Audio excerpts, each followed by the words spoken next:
we're going to discuss interviewing with HR professionals, how it's a little bit different than interviewing with sales or marketing managers or even CEOs, and what tactics you could use to get past really that first interview, which is harder than many people give it credit for.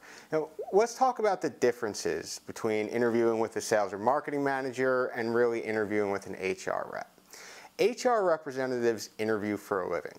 You're bound to get more thorough, in-depth questions that are more prepared, and it's more going to be, tends to be more of a business-oriented interview as opposed to with a sales and marketing person. They want to get to know you, they want to get to understand whether or not they're going to be able to work with you as a person. HR, it really comes down to business. They have a set of questions, they're going to ask them.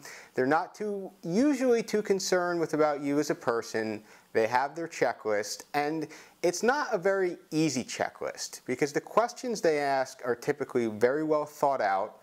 Again, they do this for a living.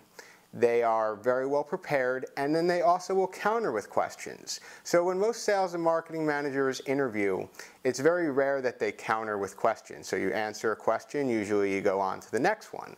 With HR professionals, they'll tend to dig and dig and dig. But what can we do to make sure that we get past this first interview and get to the, tend to be easier rounds in my opinion. When you look at it, when an HR professional calls here about our recruiting services, the conversation with them is a lot more formal, it's a lot more in-depth. They have very set, structured questions, and they want really, they want the answers to those questions. And the best thing to do when interviewing with HR representatives is be truthful and be yourself. But the questions that they ask, luckily, are very readily available via quick online searches. You can find, I think, About.com has a list of 50 of them. And these are the questions that HR professionals are going to ask you in one way or another.